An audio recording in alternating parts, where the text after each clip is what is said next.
Tunde. "What brings you here at this hour?" he asked, his voice tinged with caution. "We need to talk," Tunde said, his tone firm and unwavering. "About my father." Mr. Olafemi's expression hardened, but he stepped aside to allow them entry, his silence speaking volumes. Adesua and Tunde followed him into the dimly lit living room, the air thick with tension as they settled into worn armchairs. "We know about my father's past," Tunde began, his voice steady despite the turmoil raging within him. "And we know you were a part of it." Mr. Olufemi's eyes narrowed, but he remained silent, his jaw clenched with apprehension. "We need to know the truth," Adesua interjected.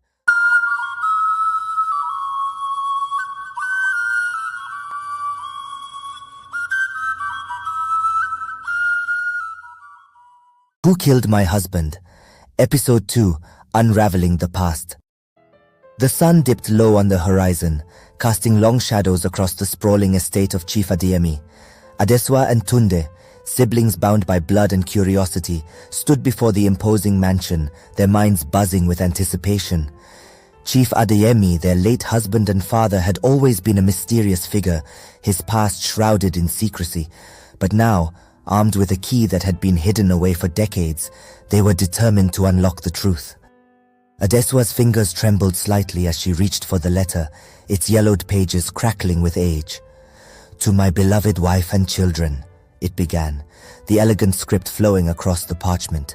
"There are truths that have been concealed from you, truths that must now come to light." As they stepped through the grand entrance of the old disused library, the air seemed to crackle with energy, as if the very walls held secrets waiting to be discovered. Adesua shivered, a sense of foreboding creeping over her, but Tunde's excitement was palpable, his eyes gleaming with anticipation. "Are you ready for this?" Adesua asked, her voice barely a whisper. Tunde nodded, his hand tightening around the key. "More than ready. Let's find out what father was hiding." The musty scent of old books enveloped Adesua as she stepped into the dimly lit library, the silence broken only by the occasional creak of the wooden floorboards beneath her feet. Tunde followed closely behind her, his expression a mixture of anticipation and apprehension. They had been drawn here by a letter, discovered among Chief Adeyemi's belongings, hinting at secrets long kept hidden within the walls of the old disused library in their mansion tucked away from the building. Tunde, his breath catching in his throat. "What could father have been hiding from us?" he whispered, his voice barely audible in the silence of the library. Adesua shook her head, her mind racing with possibilities. "I don't know, but we're about to find out."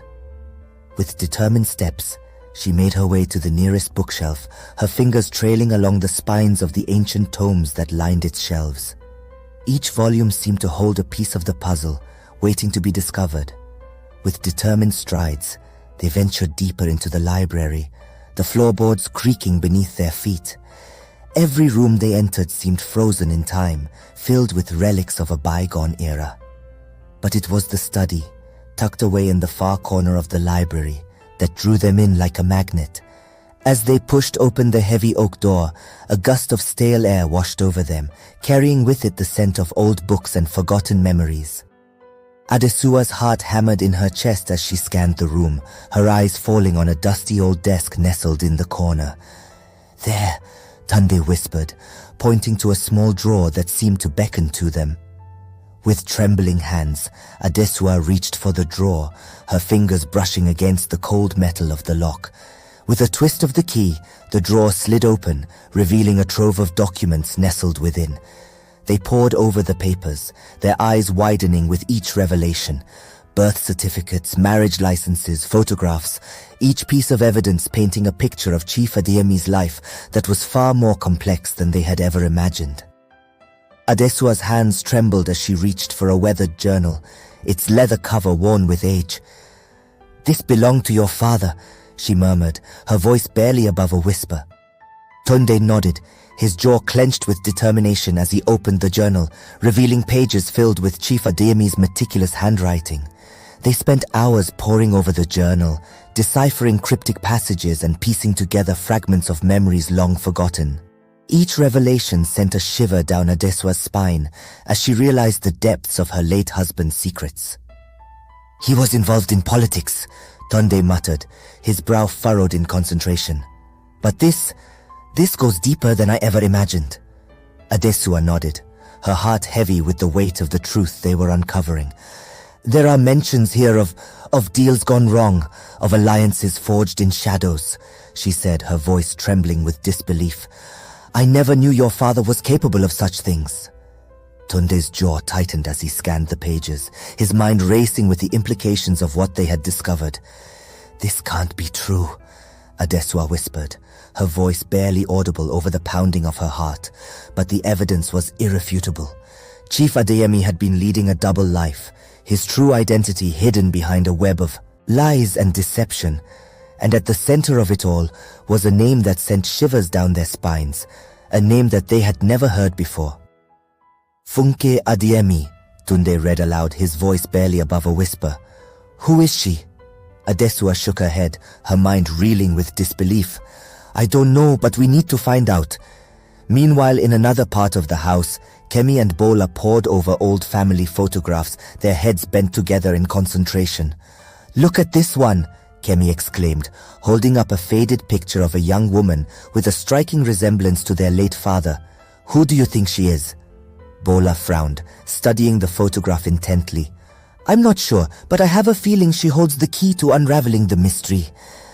With a sense of determination, she began to search through the scattered photographs, her eyes alighting on one in particular that sent a shiver down her spine.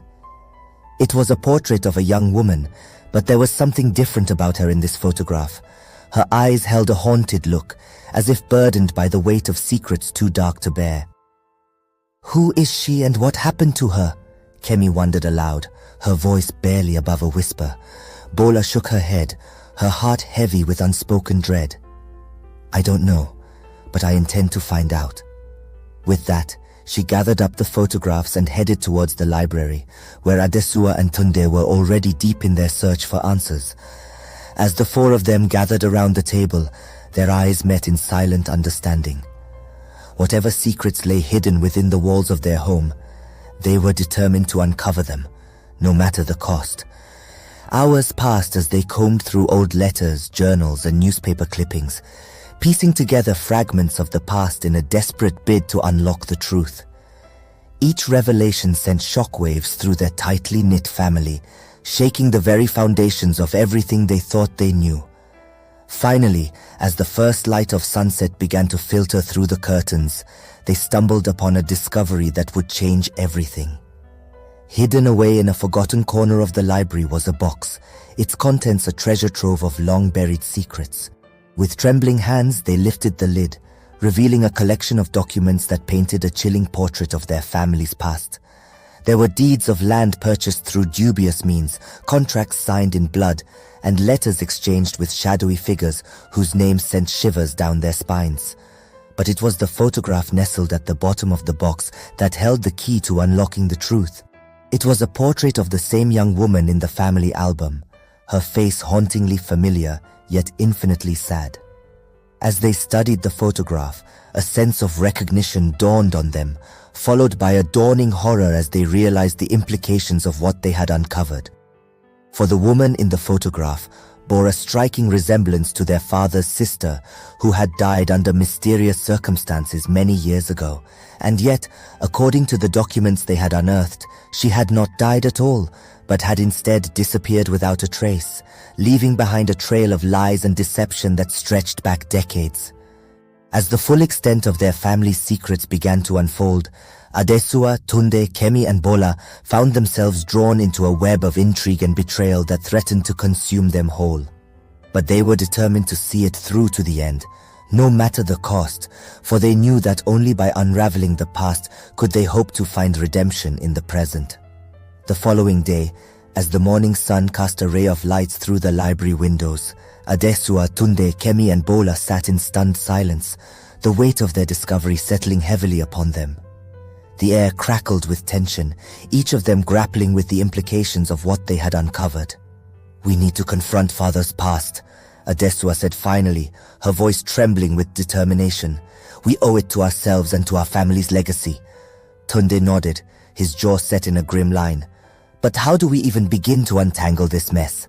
It's like trying to unravel a knot that's been tied for generations. Kemi tapped her fingers nervously against the table, her mind racing with possibilities. We start by piecing together the clues we found, she suggested. We need to dig deeper, follow every lead no matter where it takes us. Bola glanced around the room, her gaze lingering on the box of documents that lay open before them. And we can't do it alone, she added. We need to enlist the help of someone who knows more about our family's history than we do. Adesua nodded in agreement, her resolve hardening with each passing moment. We'll start with his closest associate, she said, her voice tinged with determination. If anyone knows the truth, it's him. At first dawn the following day, Adesua and Tunde's investigation led them to the doorstep of Chief Adeyemi's longtime confidant, Mr. Olafemi. They found themselves standing outside his modest home in the dim glow of a street lamp, the early morning air heavy with anticipation. Tunde raised his hand to knock, but before he could make contact, the door swung open, revealing a stern-faced man with piercing eyes.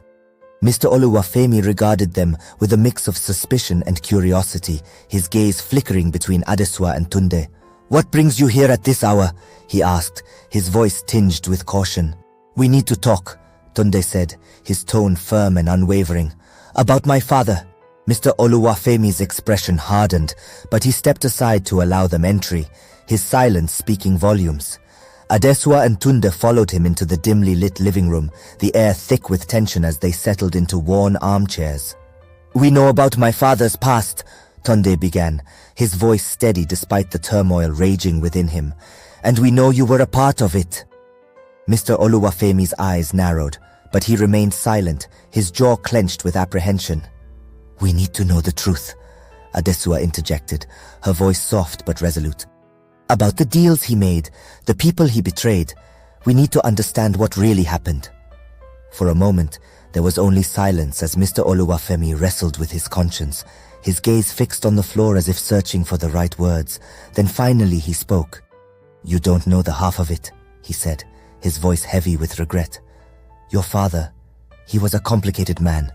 He did things he thought were necessary, but they came at a cost." As the hours ticked by, Adesua and Tunde listened in rapt silence as Mr. Olafemi recounted tales of greed and ambition, of backroom deals and broken promises. With each word, the pieces of the puzzle fell into place, painting a picture of Chief Adeyemi that was both familiar and foreign. As the day wore on, Adesua and Tunde learned the truth about their father's past, a truth that shattered their illusions and left them reeling. But amidst the pain and betrayal, they also found a glimmer of hope, a spark of resilience that refused to be extinguished. And so, as the first light of sunset crept over the horizon, Adesua and Tunde emerged from Mr. Olafemi's home, their hearts heavy but their resolve unbroken, for they knew that no matter what secrets lay buried in their family's past, they would face them together, bound by a love that was stronger than any deception or betrayal. With the weight of newfound knowledge heavy on their shoulders, Adesua and Tunde returned to the Adeyemi estate, their minds racing with the revelations of the day. As they stepped through the front door, the familiar scent of home enveloped them, but it felt different now, tinged with the bitter taste of truth. They retreated to the study once more, the room bathed in the soft glow of dawn filtering through the curtains. Adesua sank into a plush armchair, her thoughts swirling with a mixture of disbelief and acceptance. Tunde paced the room, his jaw set in determination as he wrestled with the implications of what they had learned. "We can't let this tear our family apart," Adesua said, breaking the silence that hung between them like a heavy fog. "We have to confront the truth, no matter how painful it may be." Tunde nodded, his gaze fixed on the floor as he grappled with the enormity of their discovery. "But how do we move forward from this?" he murmured, his voice tinged with uncertainty. Adesua reached out to him, her hand finding his and giving it a reassuring squeeze. "We face it together," she said, her voice steady despite the turmoil raging within her, "as a family." And with renewed determination, armed with their discover, Adesua and Tunde made the decision to go to the police station to inform the police of their findings and suspicions. The following day, the city buzzed with anticipation as Adesua and Tunde stepped into the dimly lit police station. They were two ordinary citizens with an extraordinary secret burdening their hearts. Chief Adeyemi, a prominent figure in the city, had been found dead under mysterious circumstances. His death was not just a tragedy, it was a puzzle with missing pieces that Adesua and Tunde held. Their footsteps echoed in the corridor as they approached the front desk. A stern-looking officer glanced up from his paperwork, his gaze curious yet wary. Adesua took a deep breath, steeling herself against the tension that hung thick in the air. "We need to speak with someone in charge," Tunde said, his voice firm and determined. The officer raised an eyebrow but gestured for them to follow him. They were led to a small cramped office where Detective Johnson sat behind a cluttered desk, poring over files. "Detective Johnson," Adesua began, her voice steady despite the turmoil within her. "We have information regarding Chief Adeyemi's death." Johnson looked up, his eyes narrowing with interest. "Go on," he urged, his tone sharp with anticipation. Adesua and Tunde recounted the events leading up to Chief Adeyemi's demise, the cryptic messages, the clandestine meetings, and the shocking revelation they had stumbled upon. They watched as Johnson's expression shifted from skepticism to intrigue, his mind processing the gravity of their words. "Are you certain about this?" Johnson asked, his voice low and cautious. Adesua nodded firmly. "We wouldn't be here if we weren't."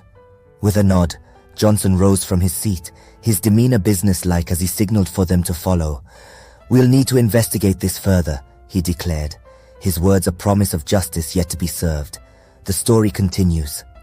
Watch out for episode 3. Thank you for watching. Please subscribe, like, share and press notification button for more interesting and captivating stories. See you in